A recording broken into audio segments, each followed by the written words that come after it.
Hey guys, we got another Doom of Fools podcast. I have another special guest. He's one of the best CDH players in the United States. He's played in 40 tournaments this past season. Holy shit. We got Spuki. What's up, Spuki? How you doing, buddy? What's going on, man? Excited to be on.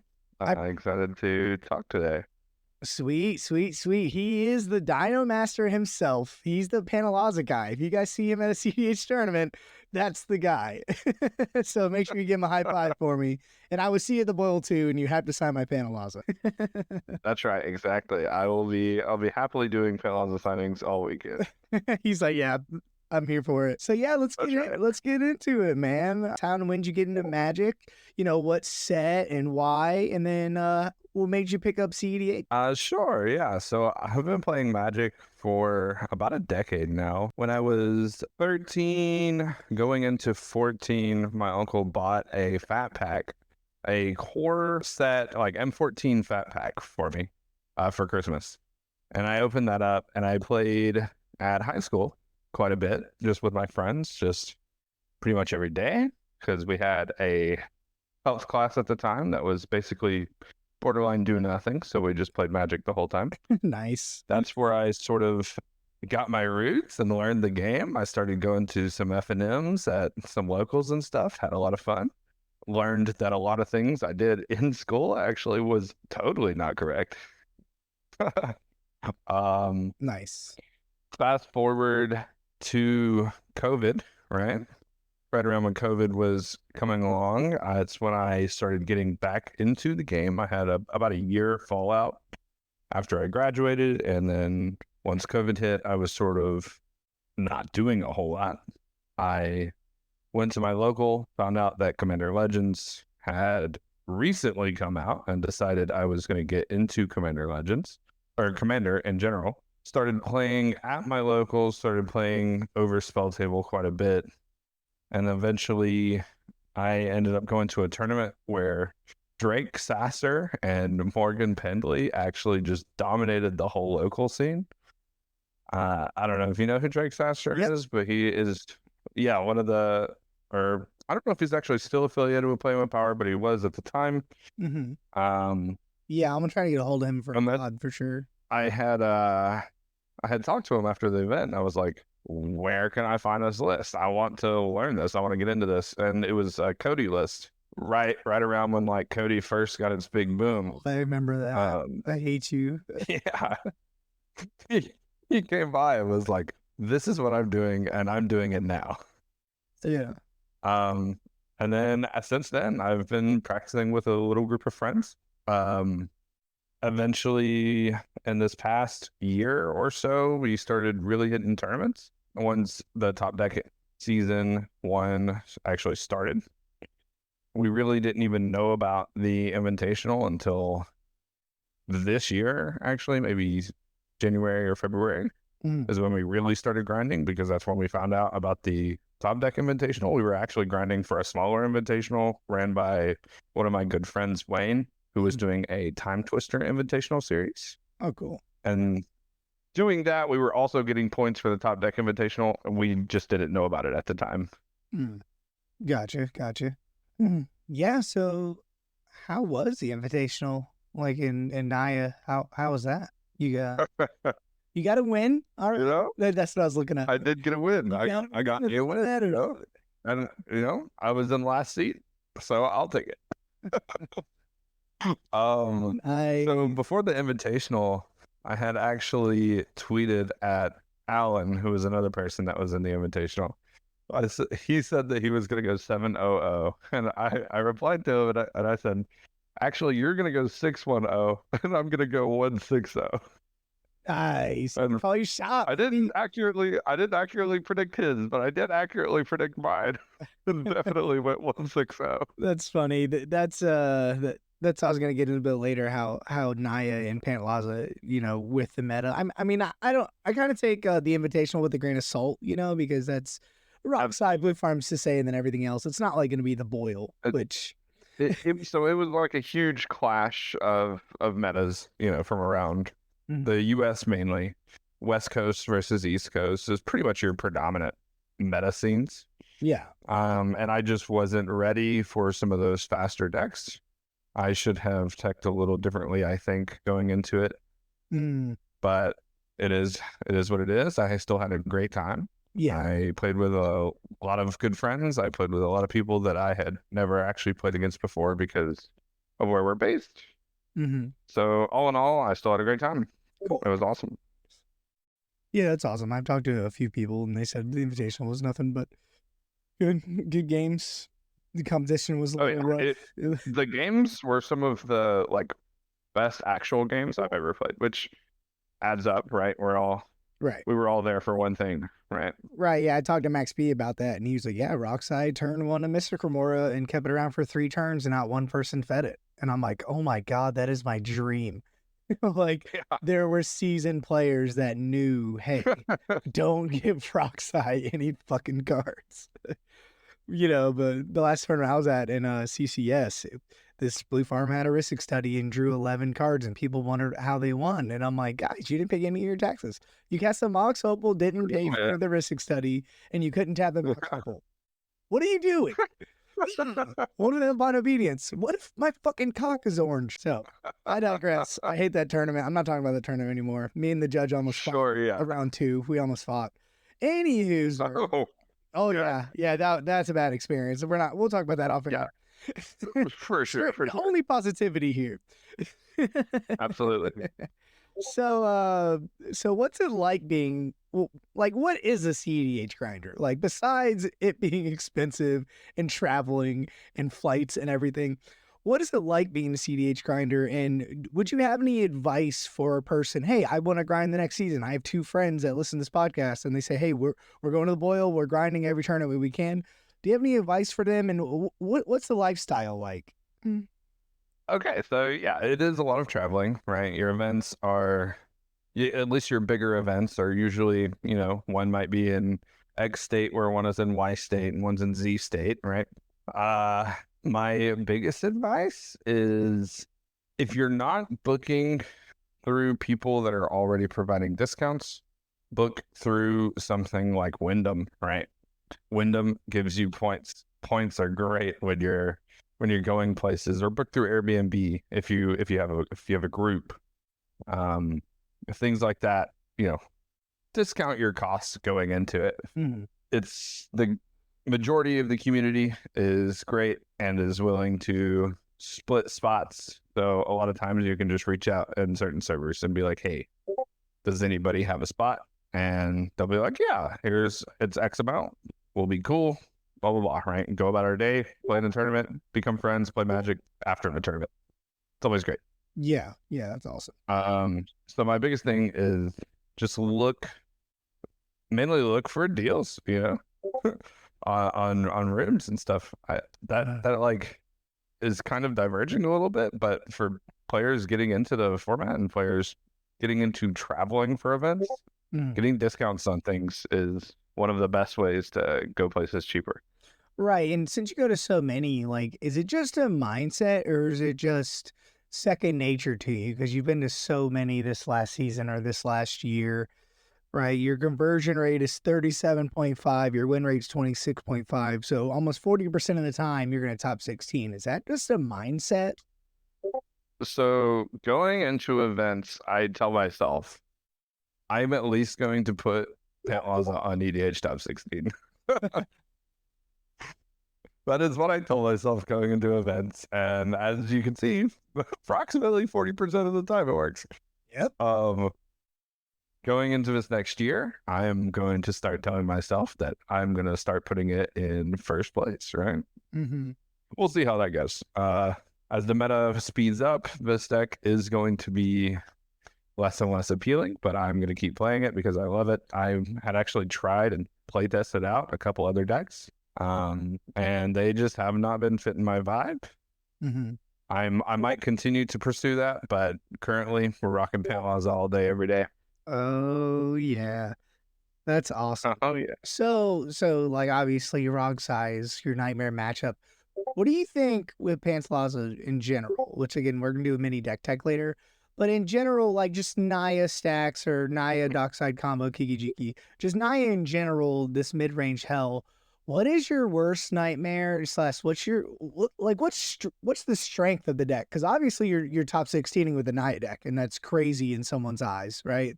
There's like 4 or Yeah. 5 tournament decks right now, and then everybody else is fighting with those fringe decks, you know. So what would you tell somebody if they wanted to pick this up and play it? And what's like, hey, instead of just playing Blue Farm, being another Blue Farm player, play this list. Like, what would you tell them? So going into the deck, I would tell them to expect to interact, right? So I have built a Naya deck that interacts relatively well with the mid-range format. Mm-hmm. So essentially, you don't want in this deck, typically, you don't want to just jam things. Because typically, when you're trying to just jam things, you're going to be the first person doing it because you're playing Naya. Naya is typically going fast, right? And you don't want to be the first person to go for it because typically in these large scale tournaments, your at least one opponent in the pod is going to know once this person's gone for it and this person has been interacted with, I will go for it next. And then essentially you're throwing the game towards another player unless you just really think you've got it. So a lot of times I will sit back, I'll hold up my little bit of interaction that Naya has, and I'll use it only on things that I think will win the game or are going to turn into winning the game. Mm-hmm. So we have pieces like Aven Interrupter, Dualcaster Mage. A lot of times I'll prematurely use a Skyclave Apparition on like a One Ring or something. I mean, your typical non-blue interaction like Red Blast, Pyroblast, Silence, SWAT, Flare. It's a lot of fun. Like I said, I've built it fairly well to actually interact with people, which is not something that Naya decks typically do. I call this like more of a tempo deck than anything else, really, where I'm trying to out tempo my opponent into gaining the most advantage and winning the game that way, right? Yeah, the deck's definitely spicy. What could you say, or what do you think the difference is? Like right now, me and a couple of my friends, me obviously, right? Like I'm doing my research and I'm a decent player in my local meta, and then I'm doing this and I'm doing that, but I can't quite crack into the top 16. So as the top 10 CDH player that I'm talking to, I would love to grab your ear, and if there's any like little tidbits you could give somebody like me or somebody like from my friend group of, hey, this is my level up moment, and give us, if there's anything we can grab from you, that'd be great. Like, hey, do this or do that or prepare for that or find the deck that you like, just don't play this deck. You know what I mean? Because you are a guy, like, I can't imagine you taking a blue farm list, right? You're playing this fringe Naya soup pile of crazy cards, and you're doing work with it, right? So what's kind of like your level up moment? Is there any tidbits you can give us? For sure, yeah. So the biggest level up thing is find a deck that you enjoy, play the deck that you enjoy. You will naturally be more comfortable playing the deck you enjoy, and when you're more comfortable playing a deck, you will naturally have a higher win percentage with that deck. Going into a tournament, specifically, I'm playing Pantlaza, right? Going into a tournament, I'm very comfortable with it. I enjoy it. I have fun with it. It's a lot of fun. I am always very happy, very friendly, very go-lucky against my opponents, which puts the attitude in that sort of sphere. And when the attitude's in that sphere, I have a better attitude going into it. So a lot of it is just attitude towards your deck and actually enjoying the deck that you're playing, right? Okay. Yeah, I like that. Yeah, for sure. Like you're like, so you're saying like the happier and the better mood you're in, the better you're gonna play, right? Yeah. And that's in my experience, right? So when I have taken some other decks, I also quite enjoy Roxai. I play Roxai outside of the tournament quite a bit, and the few tournaments I have taken it to, I enjoy it, right? So I've taken it to 2, both smaller events, both bronze events, but I did top 4 with it both times. So the main thing is just play something you enjoy, play something you're comfortable with, play something you know, learn the deck that you are playing, and get into it that way, right? That is my best advice. And as far as that I've goes. kind of noticed that too. Like for you, you're like, hey, I know I'm not Blue Farm. I know I'm not Rockside, but I enjoy playing this deck. I Mhm. I have a like Tevish is my main like commander. So I had a Tevish Strassios deck, and I love that deck. That's my first CDH deck. I built that from scratch, right? I love Yeah, playing that deck, and that deck's fun, but like that's the awkward level of hey, I'm not winning a lot. Sometimes the deck lets me down. You know what I mean? So my main tournament deck is sure. Tevish Crom, and God, do I love playing that deck. Like I could play Yeah, that deck with my eyes closed. You know, I love drawing the cards. I love looking through lists. I love looking at the cool, like different arts that I have for cards. So I definitely agree, like for sure. But like a person like me, I don't know if I'm gonna take Tevish Crom to the Boil too, just because like how the meta is. So in your advice, well, obviously you're taking Pantlaza, but like in your advice, would I just stick to my guns, play my favorite deck, or should I try to pivot into something else? Like I'm working on a Xur list right now, and I think it'd be really good in the meta. Or I used to be really good at Tivit, or maybe I pick up a Blue Farm. What would your advice be for someone like me? Like, hey, I love my deck, just Tevish Crom I don't think is in a good spot right now, or is it just me? I need to level up as a player. ultimately, I think your main goal going towards a tournament is having fun. The more fun you're having, the better you'll play. I've said that, I'll reiterate it. And if you are not having fun with the lists that you are typically playing, say you're not exactly having a great time in the current meta, Mm-hmm. maybe it is time to swap to something else. But whatever you swap to, ensure that you are comfortable with it and that you do enjoy playing it. So if you swap to Blue Farm, or if you swap to Ragsai, or if you swap to Sisei, just make sure they all play very differently. They all play geared towards different players. They all play geared towards different ideologies. Um, Mm-hmm. and those three decks are pretty encompassing for the three different types of CDH players. Mm-hmm. Um, so if you are going to swap to one of the main three, I would ensure that you like the playstyle that it has and that you're comfortable with the lines that it has. And if you're going to swap to something else, No, no, no. yeah, I'm definitely with you. But like, I was at a 5K last weekend in Tampa. I was playing against Wounded and Ian and them. And this guy was playing Najila, and he went for it turn two, and he got stopped, and yada yada yada. And then he got up from the table, and he was like, "Yeah, if I want to win this tournament, I would have brought Blue Farm, but I just love playing this deck Najila." And I'm like, isn't that what's wrong with the format right now? People like you think like that. Like only like Blue Farm isn't an easy deck to play. So for someone like me, I've never played Blue Farm. I've never played Sisei, right? I've never played Nadu. I've only played a little bit of Rockside. But I was saying like instead of switching decks, like I do have fun with the deck, but with that deck in particular, like that Grixis Shell, once like once I get to those O2 pods, O1 pods, it's hard to dig out because then you get the fringy or like Staxy decks. So like what's the level of hey, that's your pet deck, that's your main deck to hey, I want to win as well. Right. But I think everybody has this idea of, oh, I'll just take Blue Farm and win a tournament. I don't think that at all. Like I know I would make a good Blue Farm pilot, but I'm humble. I know I'm not just gonna win it right away, right? I've never played Blue Farm before. yeah.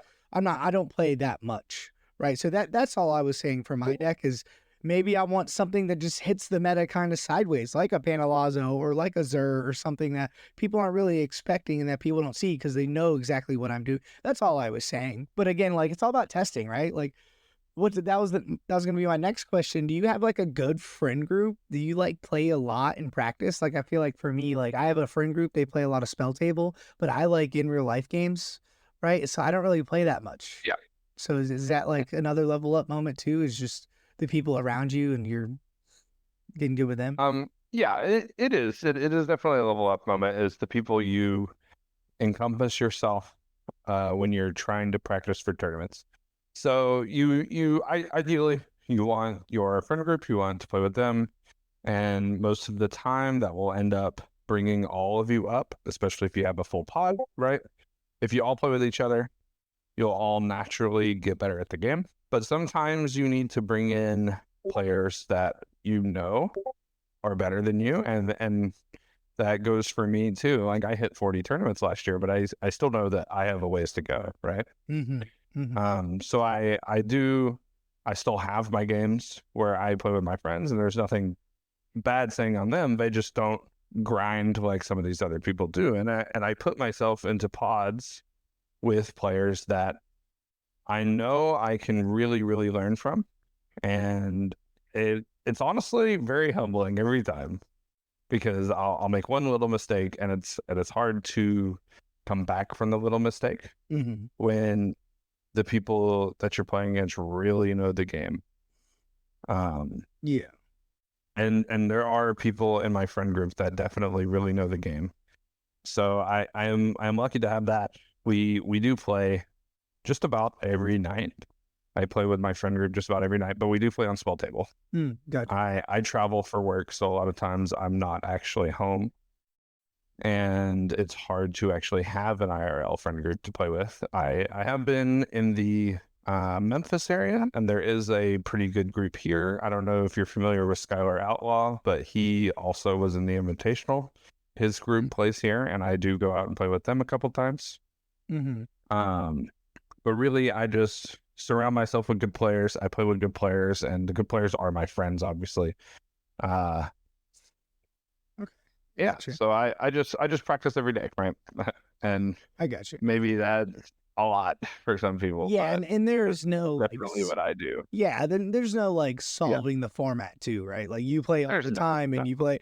You're not the best player in the world, but you're pretty good. So what you're saying is, hey, I play every day, but there's still room for error. There's still room to grow. Absolutely. That's why I like this format, right? Like, Yeah. like all the controversy going on right now of the format's dead and the RC and yada yada yada. I don't care about any of that stuff. I don't know what y'all are talking about. I'm excited for the boil. It's probably going to be over 300 people. I don't know what anyone. Yeah. So they super raised the excited. cap to 320. I don't Yeah. know if you saw that or not. Yep. There's But like they did raise the cap to 320. 302. Yeah, and it's probably going to get bigger. And like, why not? That place can Yeah. hold it, right? I'm super excited for this next season. I don't care about all the mess stuff and all the blast stuff. I'm excited to play because I've been to CCS twice. I went to the last November event, and I just went to this event. But the problem with this last one I went to there, they in North Carolina, they had another one at the same time, and that one was like guaranteed prize out. So there's only like 90 people this tournament, but it was still a good tournament. Yeah. So you're talking about the Beholder event, right? The 10K, or Yeah. it was supposed to be 10K. It was a 10K. Yeah. So I was there. We may have crossed paths. Oh, okay. I got you. Were you on Pantlaza? I was on Pantlaza. I ended 18th, unfortunately. Okay. I was just shy. See, yeah, I went like 1-3 or something. I don't even know what my record was. I do not remember. Strong. Well, you got 18. So Yeah. we didn't see each other, but no, we'll definitely hook up next time. But that's right. That's good to hear.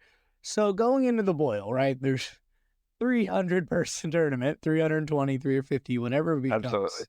Right? Like, how the hell do you prepare for something like that? The biggest tournament. It's not like the Invitational where it's the best players. No, this is the biggest CDH tournament. Like, this is going to be crazy. This is going to be 2 days of magic.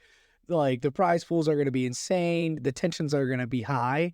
How do you like go into something like this? Do you have nerves? Is it anxiety? Is it just nothing to you? Like, I don't know. I don't know what to think. I don't even know. I can't wrap my head around it. Going into large scale tournaments like this, typically I am very nervous, right? There's a lot of people here. There's a lot of people here to win. And I am one of those people. I'm here to win, right? Mm-hmm. So going into the event, a lot of times in those second games, if I am going towards where I think someone else is going to win, or if I'm going towards where I think I'm going to win, you can visually see me and my hands shaking. I don't know what that is. I don't know how to fix that. I've tried hiding it more and more, and the more I've played, the more it has gone away. But going into these large scale events, and oftentimes you can see my hands shaking. Right. So are you? So there's definitely some nervousness and anxiety going into it, right?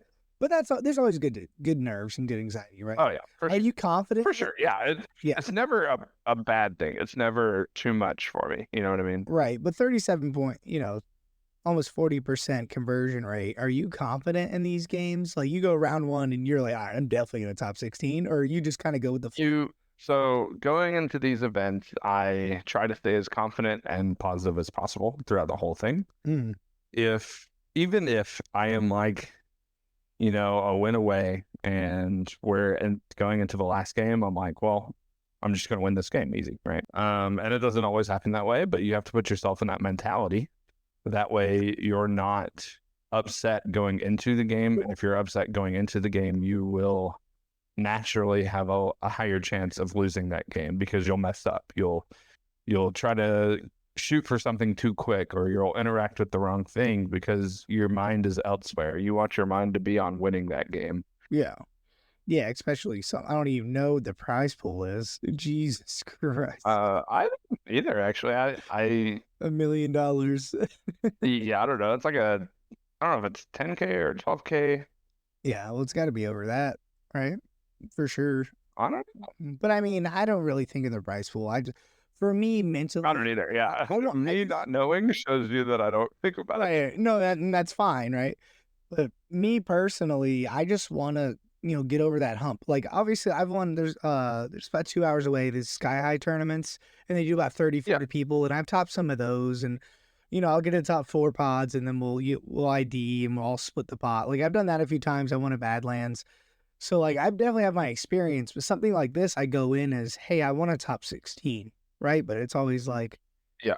I believe my first tournament was a Mox Masters last year. I don't know if you remember, but Playing Power used to have the online tournaments. Yeah. And so Mox Masters is like February. So I had Tivit and I was nervous, super, super nervous. I won game 1, right?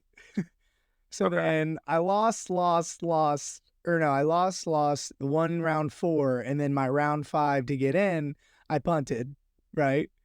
So then the next Yeah. month, I literally do the same thing. I win game 1, lose, win. No, I was actually 2-0, lose, whatever, and I didn't get top 16.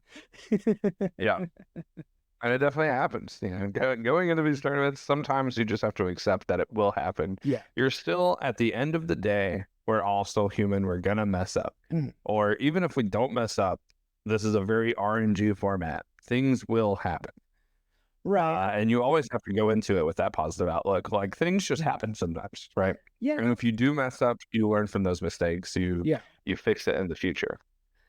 Yeah, I was talking to my buddy yesterday. We're talking about the 5K, right? And we're talking about, dude, how do we beat Blue Farm? How Risk Study's so good. Blue Farm just sits behind a Risk Study and Rog Size so fast. How do I do it? And it's like, oh, this is so aggravating in politics. And I'm like, you guys know, like, Wounded, Ian, Ori, y'all all have the same problem, and you guys all top 16, right? Like, it's like Ian and Wounded last weekend, literally the tournament I was at, just top 4. And I was like, they're having the same issue I have. And what's funny, I don't know if they told you, I don't know if you heard about the top 4 game, right? So the third player had a Fierce Guardianship for the Mix and Boo guy, or the Beloved Ranger. And he thought, I don't know, it wasn't said, I don't know what happened, but Ian told me he thought Wounded had interaction. He was on Nadu, and Wounded didn't. So he passed priority with the Fierce Guardianship. And Wounded's like, what are you doing? Pass priority. So then the spell resolved, and the guy won. And they're like, did we just lose here? Did we just lose the tournament? And then the guy showed the Fierce Guardian shit, and they were like, fuck. So that does happen at the highest level. Like, how do you not say something, right? Like, that's crazy to me. So that gives me a little hope. But that's awesome. So let's dive. No, I haven't actually heard about that, though. But yeah. I'll have to ask him about it. It was last Saturday. Yeah, it was, well. I knew the event happened and I saw the rankings. I just didn't hear the actual story of the Final Four. Yeah. Yeah, that's what happened. I was there. I can verify it. But I mean, that was 3 days ago, and this podcast probably won't be out for a while. But anyways, I digress. Let's get into this fucking dinosaur. That's what people are here for. No one's here about my tournament. Thumbs up. Yeah. Yeah, right. No one's here about my tournament woes, whatever. No one cares. We're here for the dinosaur. So let's talk about where the dinosaur is in the meta. How's it feel in the meta? We'll talk about a couple individual choices. We'll talk about, like you said earlier, hey, I'm kind of trying to win second, win third, whatever, yada, yada, yada. And how the deck kind of like plays against Cedh, Blue Farm, Sisei, Nadu, Roxai, whatever. So Pantlaza's 2 Naya, Well, whenever Pantlaza or another dinosaur enters, you discover X, where X is a creature's toughness. Do this only once per turn. So discover is Cascade, but I believe instead of casting, you put it in your hand, right?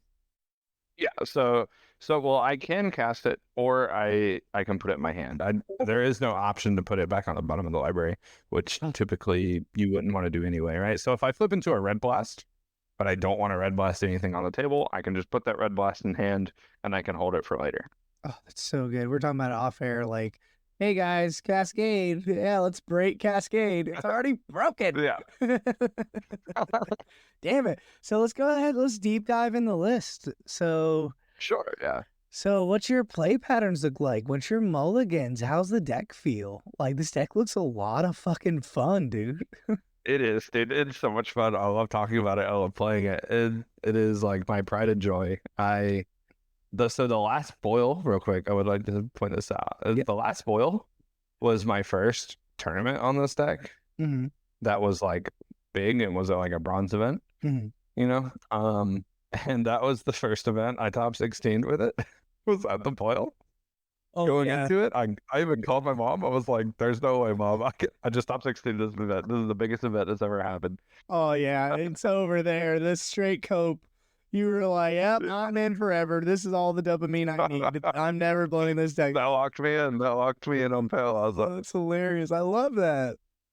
Yeah. Rionia? Oh my god, this deck's so spicy. So going into mulligans, right? It definitely depends on the pod. If I'm looking at the pod and I think that the pod is going to be mid-rangey, a lot of times I will look to keep the mana dorks, the mana rocks, plus a draw engine or a tutor for a draw engine or something. We still enjoy drawing cards, whether or not we can draw them as well as Blue Farm or some other deck in the format, right?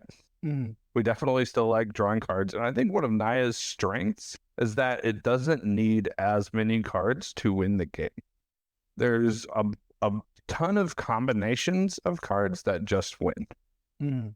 Now, its main weakness is protecting those wins, right? So it sort of makes up for that by being able to win with several combinations of cards rather than one or two combinations of cards, right? And like I said, if we're going into a mid-rangey pod, I am typically looking for, basically a typical hand, fast mana, draw engine, maybe a stacks piece or something, If I'm going into a pod where I think this game is trying to end quick, I think these players are going to try to end the game quick, I either keep a hand that I think I can go under them, which typically doesn't happen, but has happened. Or I keep a hand that has an early Dauntless Dismantler, an early Blind Obedience, some sort of like early Ranger Captain, something that I can help the table keep those players on lock long enough for me to get to the mid-range portion of the game. And once I'm to the mid-range portion of the game, I can typically control the turbo players however I want, right? Because it's a lot harder for them to get back in the game after they've expended their resources doing things. Right. Also, like, early Blind Obedience is crushing. Oh, it is, right? And if I see an early Blind Obedience, obviously it's good against mid-range decks too. But specifically against those decks that I think are trying to win the game on turn 2 and turn 3 consistently. Those are the decks where I really like to mulligan for those hands. I really like to see those hands. Even just Aven Interrupter, right? A properly timed early Aven Interrupter can solve the game for myself. So I cast it. I take care of a high impact spell. I have also pseudo shut off breach lines for my 3 opponents, right? Because spells your opponents cast from graveyards or from exile cost 2 more to cast. And that being properly timed can just mean everything. I got it. There was a game where I held up an Aven Interrupter this was the second turn rotation I held it up. Because I had one in hand, but I didn't want to go for it first, right? So I just held open Aven Interrupter and a Touch to Spirit Realm for 2 turn rotations. I there was a bounce spell targeting a stacks piece. I tempoed 2 players and I shut another player off of having his breach line, right? By having the Aven Interrupter in play. I tempoed 2 players by letting I passed on a Necropotence that somebody else fierced, and then there was a Veil on the stack. Then the Magda player responded with a removal spell targeting something, and I ended up I touched the thing that the removal spell was targeting. I touched the spirit around it. And then I Aven Interrupted the Veil of Summer to ensure that the Necropotence was countered by the Fierce.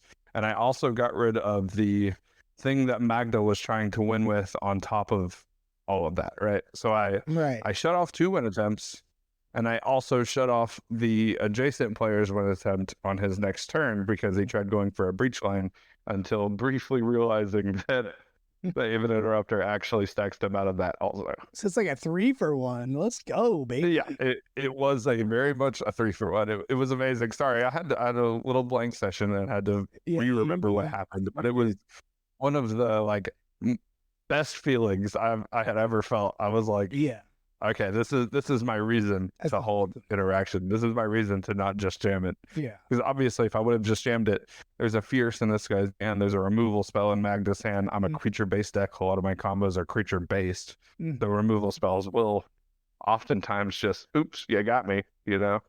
Yeah. Unless you have like a silence or something resolved, you don't really want to go for it. Yeah, so after talking to you for a minute about this deck, before we deep dive into the deck tech, so this isn't really a beginner deck, right? Because it sounds like you have to know what everybody's doing. It sounds like you have to know where to interact and when to go for it, not to go for it, I assume. Because I love Atali. That's one of my favorite decks ever, but I stopped playing Atali because Atali's bad, right? But this looks like a white Atali, kind of. Right? How fast are you really casting the dinosaur? Like, is that a thing? Or is Pantlaza just like the nuke in the command zone to win? Like, maybe sometimes in a jam, you just cast it for more value, right? So would you give this deck to a beginner or not? It sounds like you got to know what you're doing.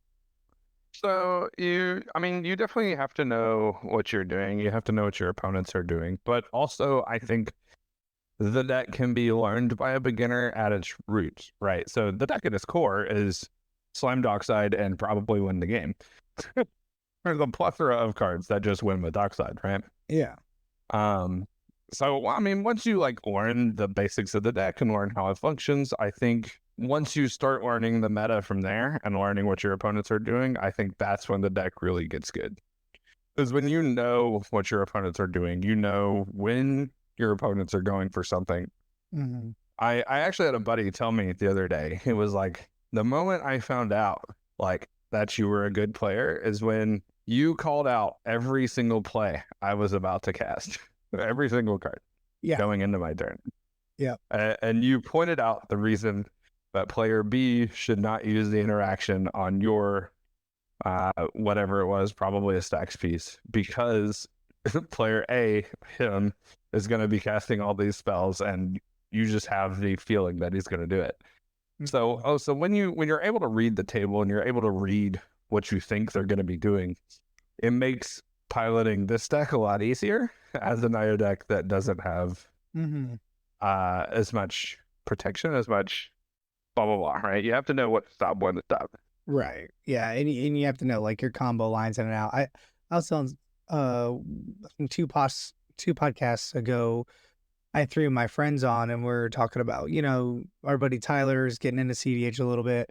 And I was like, in my experience, if you put a demonic tutor or a vamp tutor on the stack and you already don't know what you're getting, I think you're already losing that game, right? You need to know your deck in and out and you know what everybody else is doing, right? Like my buddy Tyler's just like, no, I'm just here to play stacks. I want to play stacks. I don't care what anybody else is doing, right? But he doesn't win a lot of games, but sometimes he just does, right? Because the deck. So no, I definitely agree with you. If you're just playing the game and playing your deck and you're good at your deck, that's all good. But if you don't know, especially in a Naya deck, if you don't know what's going on, I'm definitely with you. We got to talk about Rionia. That's one of my favorite mono decks. It just doesn't. Yeah. The deck itself, right? Mono red, and it's just like Magda or maybe Godo. It doesn't really see a lot of play, but What is Ryonya doing in this bitch? Is it just like a bunch of Atalis? Okay, so Rionia and Pantlaza go kind of hard, right? Yeah. Why draw cards when you can just get cards for free? Okay, so that's basically the thought process on it, right? Rionia, so creature tutors are there's a plethora of them in green. It is very easy to find Rionia and stick Rionia because most people don't have counter spells for a creature, especially one that is not winning the game on the spot. Mm-hmm. And your value that you're grinding with Rionia, like Rionia in this deck, I think about as like a Thrasios deck Seedborn Muse, maybe not quite as I'm going to win the game in a turn rotation, but that's the same way I think about Rionia, Yeah. right? Yeah, because even if you don't cast any, you get one, right? You get one, so the way this works, when you copy Pantlaza, even though it says do this only once each turn, the second one will enter, and it'll die immediately due to state-based actions, but Pantlaza will see the dinosaur enter, and the dinosaur itself, the copy of Pantlaza, will see itself enter also. So you're getting 2 Discover 4 triggers, even if you haven't cast a single instant or sorcery spell that turn. What? So Yeah. your Pantlaza will trigger because it's a dinosaur, and then the new Pantlaza is going to trigger after state-based actions. Yeah. Oh, all right. You sold me. I thought it was just for Atali. Oh, and that's not casting any spells. That's no That's not casting any. That's that is Rionia's on the field. I'm going to move to combat. Oh, right, 2 free spells. Here they are. Here we go. Got another 2 for 1. There we go. Yeah. What I loved about Atali, it would be like Rite of Flame, Desperate Ritual, Seething Song, Atali. Okay, go to combat, get 4 Atalis, and it's like, that's GG's. Yeah, absolutely. And I think Rionia shines a lot in especially Atali decks, right? Obviously, because Atali is big dumb guy that gets 4 free spells right off the bat. Yeah. It's funny. I was just talking to the Eric Kobold guy, and he convinced me to. I'm sleeving up Kobold, and then, dude, I think you're getting me. Awesome. I think you're getting me with this deck, man. This deck looks like dude, it's so much fun. All right, we got to talk about it. But I'm just looking at all these cards. I'm just like Treasonous Ogre, Morocco, fucking Rionia. This is my kind of deck. So that's cool. So I want to go over a couple of individual cards that I don't really understand. Well, I haven't played the deck. Sure. Obviously. I want to go through that, and then I want to go through some combos, and then the overall wins. So is Springheart just the combo with Gaia's Cradle, or is that is Landfall like a thing? So so Springheart does combo with Felidar Guardian and Gaia's Cradle, right? Oh, that's right. Yeah, Felidar Guardian. Yep. So if you bestow it onto Felidar Guardian, and you have a Cradle in play, or you have a way to get Cradle, you then play your land or fetch your land. You get a landfall trigger. You'll make another Felidar Guardian, flicker your Gaia's Cradle, and rinse and repeat, right? Yeah. Infinite Green Mana. You then have infinite Felidar Guardians, infinite mana, because eventually you can filter that Gaia's Cradle mana into your plateau or into your command tower or whatever other land you have. Mm-hmm. And a lot of times infinite mana tends to be pretty good, especially when you have a bunch of 1/4s for nothing, right? Yeah. So that is one of the combos with Springheart. But Springheart on Pantlaza, once again, we're really just trying to copy Pantlaza as many times as possible in this deck. Every time you play a land, or every time a land enters the battlefield, you get 2 free spells, because once again, you're copying Pantlaza. Gotcha. What's Bestow? What does that do? Right. So Bestow is you can cast it as an aura targeting a creature, just like you would. Basically, instead of casting it as the creature, you're casting it as an aura. And where the aura says enchanted creature gets the +1/+1, plus you can pay the 1 and a green when a land enters the battlefield to make a copy of the enchanted creature. Gotcha. Because I just see this Hanadu, but yeah, that makes total sense. That's so good. Yeah, that's so cool. I thought it was just when this card came out. Mm-hmm. No. Yeah, it is straight value most of the time that can win the game. Mm-hmm.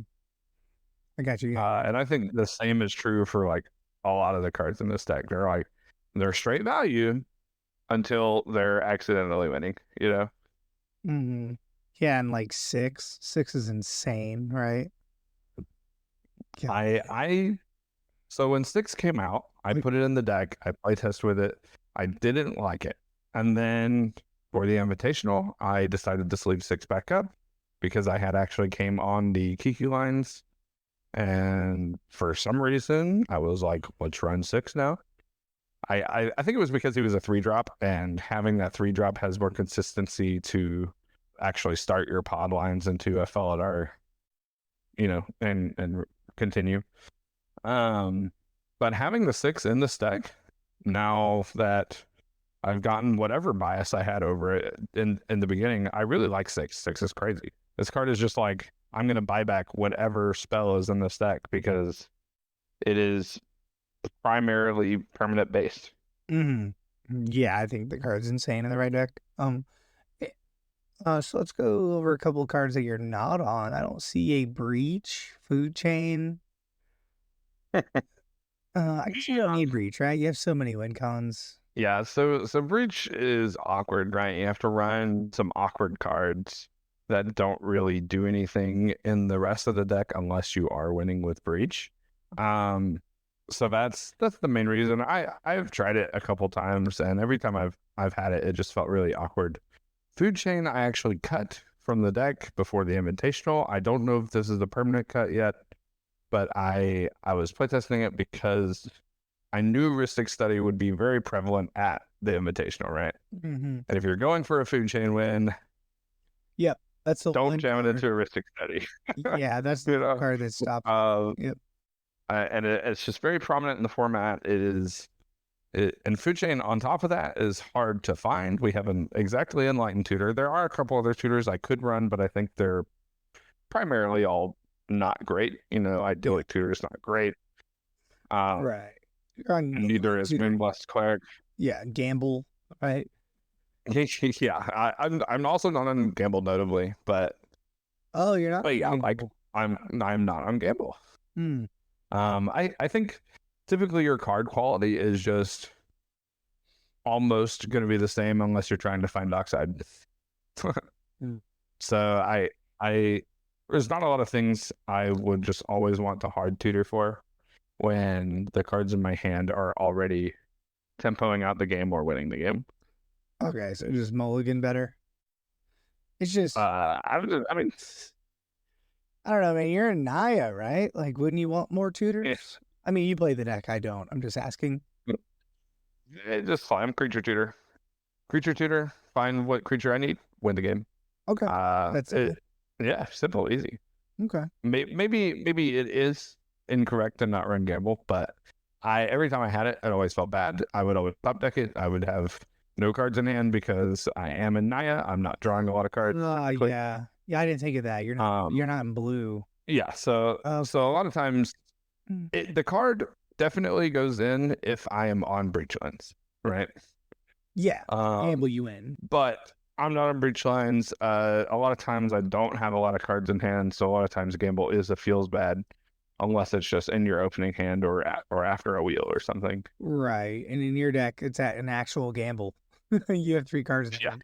Yeah.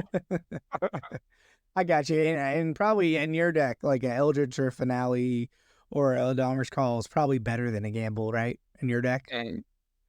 It's typically, especially Eldritch.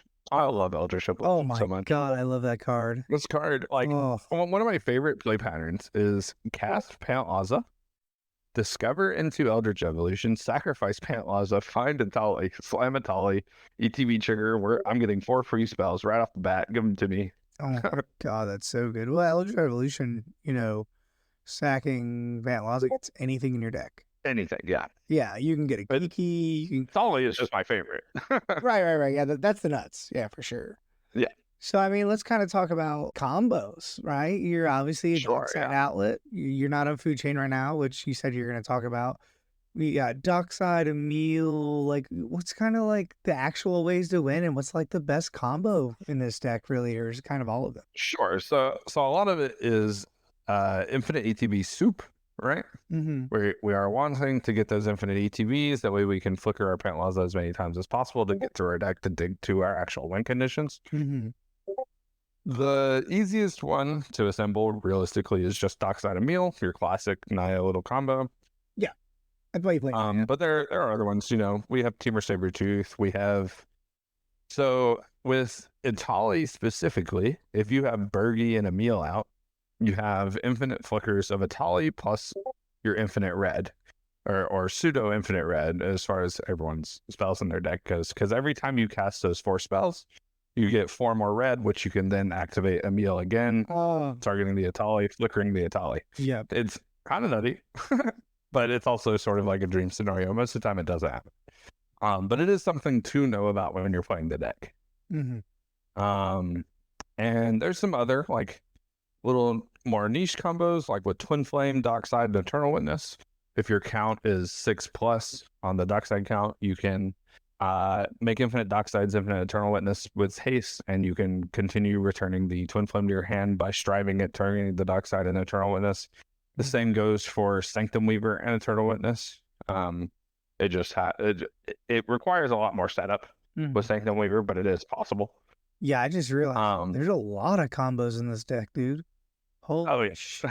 There's a lot of combinations of cards. The layers in this deck. Holy shit. It's so funny. It missed me. You know, I pride myself on knowing this format, but holy shit, dude, you're on Kiki Jiki and fucking all the Dockside leads, Kiki Jiki, Dualcaster Mage, like the line you were just talking about. Holy you're on the Eternal Witness Lightning Bolt line, right?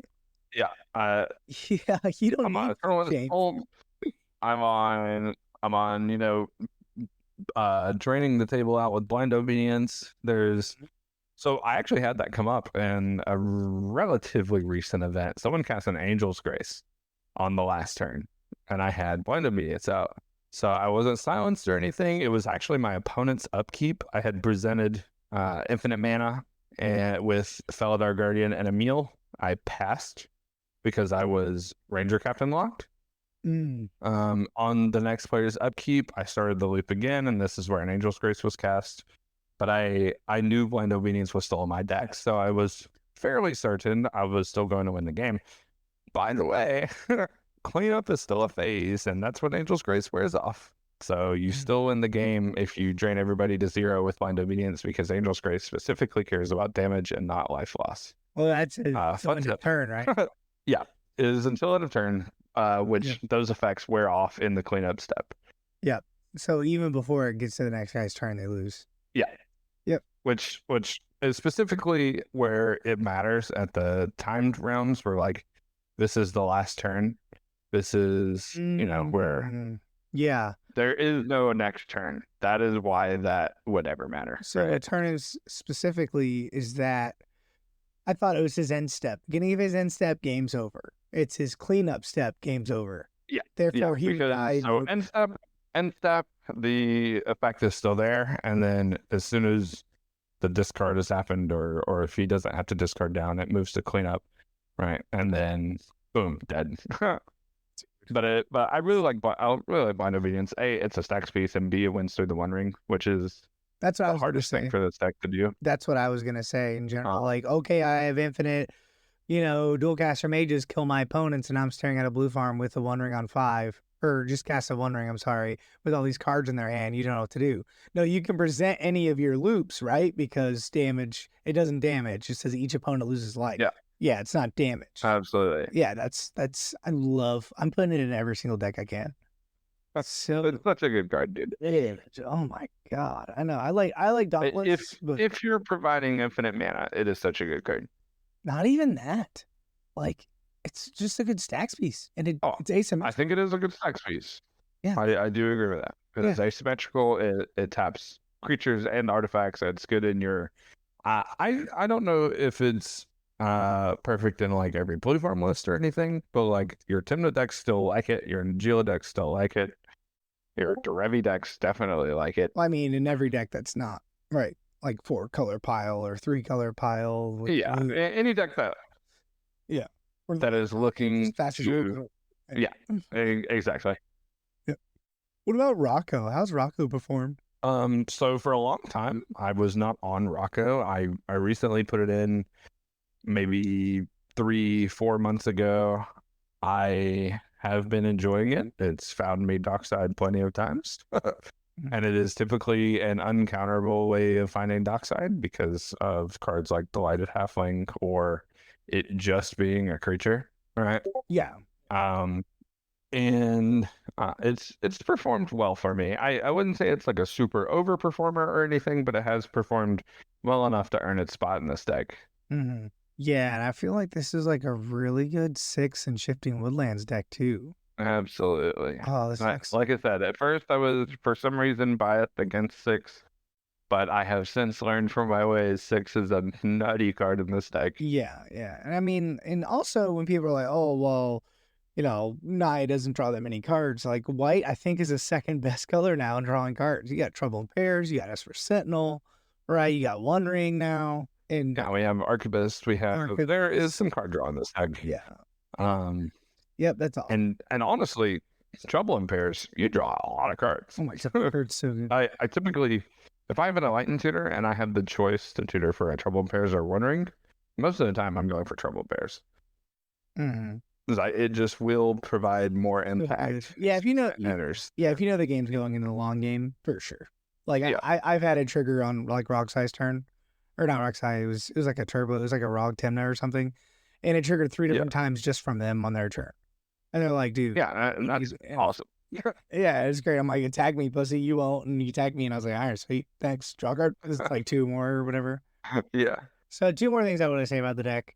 So right when I hit the list, I was like, dude, Heat Shimmer, Molten, and Twin Flame. Like, what is this guy on? Like, he must love his Dualcaster Mage.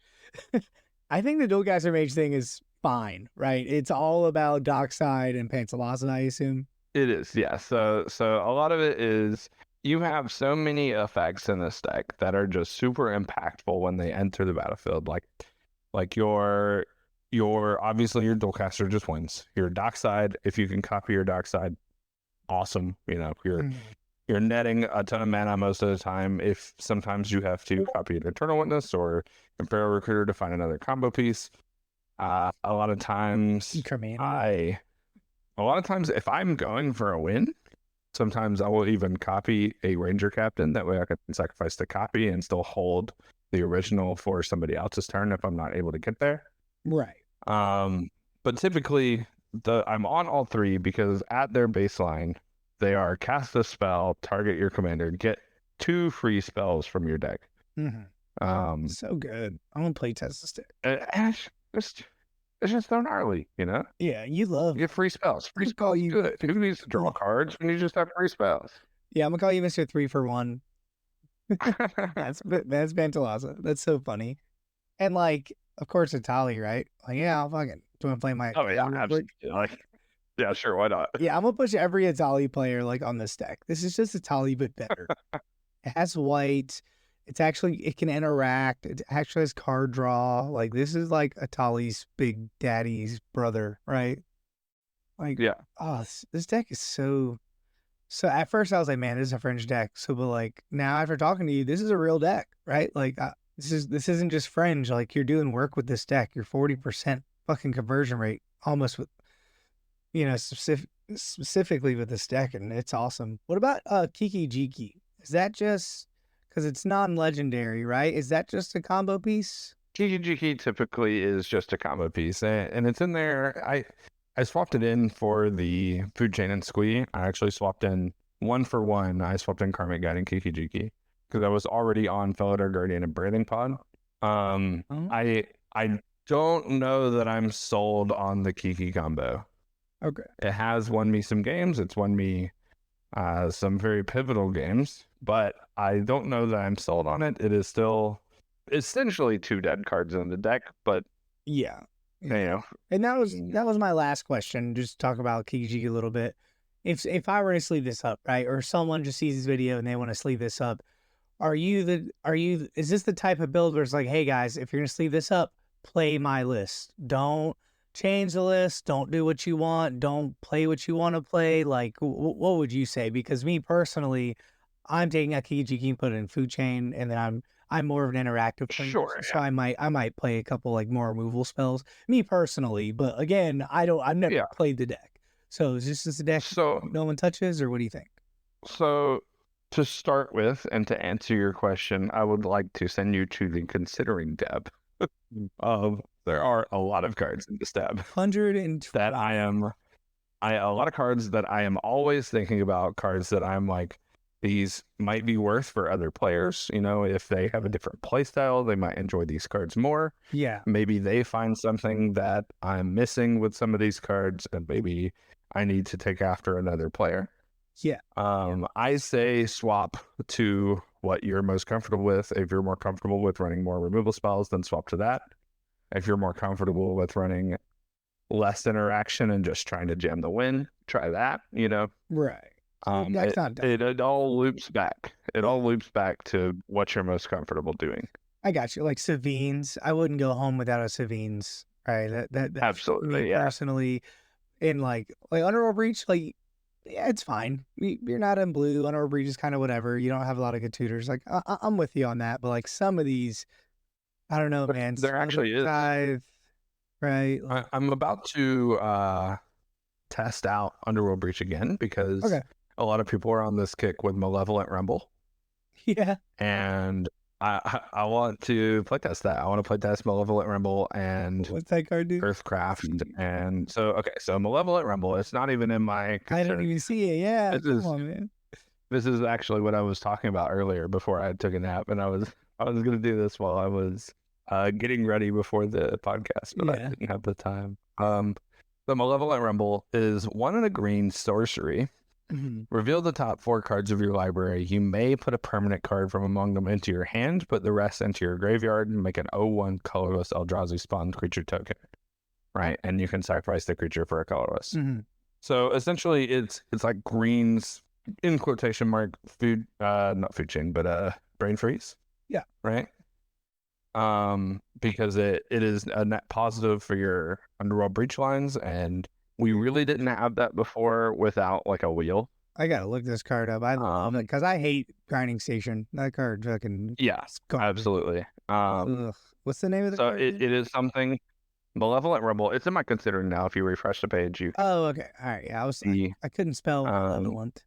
So it with specifically with Earthcraft, and if you have a forest, right, you can. It pays for itself each time, so you don't even need the LED. Because you can tap the Scion, or you can tap the spawn to untap your forest, and then you can sacrifice the spawn for a colorless, tap the forest, recast the Malevolent Rumble from your yard, rinse and repeat. So you don't even need the LED specifically with this card in Earthcraft. Kind of niche, but something I do want to play that with. Yeah, I got you. And also with this card, it's probably better than Brain Freeze. It's giving you mana. So at its it doesn't have Storm. Oh, okay, I see the difference. It doesn't have Storm, no. Yeah. It is a net positive with your Breach lines, but it doesn't have Storm. Mm-hmm. But at its 4, you mill 4, right, and you get your Dockside back or whatever, right? Mm-hmm. It is a sorcery speed spell, so it is not fantastic, but it is something I do want to play test with. Pioneer All-Star. Yeah. Or not Pioneer All-Star, but Pauper All-Star. Pauper. Yeah, Pauper. Yeah. Okay, I got you. And then you'd obviously put Savines back in and Gamble back in. That's a whole nother. Yeah, absolutely. I got you. But again, like I understand why you're not on them because Naya is really good at the creature combos. So now that just in like the tutors really aren't like that great in Naya. So I understand why it's in or out, right? But like I love that you're still messing with the deck and you're like, guys, I've been playing with this deck for a while. Like you're not on Ragavan, right? Like I'm not on Ragavan. Yeah. No. I've been cutting Ragavan too. Ragavan stonks went up when Flare came out. So I'm always thinking about Ragavan, especially the faster we go in the format, the better Ragavan gets, right? So a lot of so for a long time, I am on Flare. Sacrificing Pantlaza stonks in this deck because you just get to recast Pantlaza. Stonks. I love that. You know what I mean? Oh yeah, absolutely. Or casting a Flare when someone's trying to, when you know someone's about to try to copy your Dockside, or it helps you get your Dockside off the table. It gets a useless creature like Imperial Recruiter off the table. I was going to say Imperial Recruiter, Dockside, PFB if you have to, Pantlaza. Yeah. What about Bergie? It's not, this isn't really a turbo deck. Is Bergie just for the Intali combo? So Bergie is not just for the Intali combo. Bergie buys back your free spells with Pantlaza. it typically pushes you to the extra step with your mana situation, right? So Mm, with Pantlaza, oftentimes you're getting 2 free spells, and with your free spells comes 2 mana also that a lot of times you're copying your Pantlaza in combat, like with Rionia or other effects like that. And then that mana stays throughout until your end step, so you get to keep that mana. It's more of a ritual than anything. okay, Um, I gotcha. there are times where you cast it on the backside, but typically your game plan is not that. Bergie is also in and out of the deck. It is a card that Mm, I really love. I love Bergie as a card, but oftentimes I feel like it's a little lackluster, and yeah. you're really kind of just going to have that in a Naya shell, realistically. Some cards are going to feel lackluster until they are just winning the game. Yeah, but that's always good. Like someone like me, if I want to sleeve this deck up, I know there's room for adjustments, right? Like I Oh, personally, yeah, like, I there's don't room for Bergie adjustments, there's room for improvements. because yeah, I'm a big proponent of like don't just take that Kennen list because it's good. Like I'm sure a lot of these Kennen players they play cards because they like those cards, right? They feel good with those cards. Yeah, So I'm glad this deck is yeah, like, hey, you don't like Bergie, you don't like the Kiki line, it's kind of confusing to you. Play Sylvan Library instead. Play the Fujin line instead. It could be a little simpler for you, you know, maybe in a different meta as well. So I like it. I thought they must yeah, clean this up. absolutely. I'm playtesting it right now. The deck's sick, dude. Yeah. One last question. I know I said this already. So I'm play testing it. Turn one mana ball. I have a turn two Pantlaza. Is that the game plan too? Sometimes is it early Pantlaza or is that just a last Hail Mary ditch It, effort? so your game plan, if you have an early Pantlaza, if you have like a turn 1 or turn 2 Pantlaza, I've turned two on the. oftentimes oftentimes if you have that, you also want something on the following turn to consistently copy your Pantlaza from there on out. So if the Mhm. game is going to the mid-range game, you're typically the person gaining the most advantage Mhm. through board state and card advantage because you're pseudo drawing cards if you don't want to put them on the field or cast them. A lot of times you want a follow-up to that where you can either sacrifice the Pantlaza to gain advantage or you can copy the Pantlaza to gain advantage. You typically don't want to keep a hand that just casts Pantlaza. Okay, that's what I was gonna ask because I just turned two. I Yeah. think I won because I got a Jessica's Will off of Pantlaza. Oh, for sure. It happens. But it is typically not your game plan because a lot of times you flip into like Tinderwall. You know what I mean? Right. Yeah, I know. I played Atali. I played enough Atali. I know.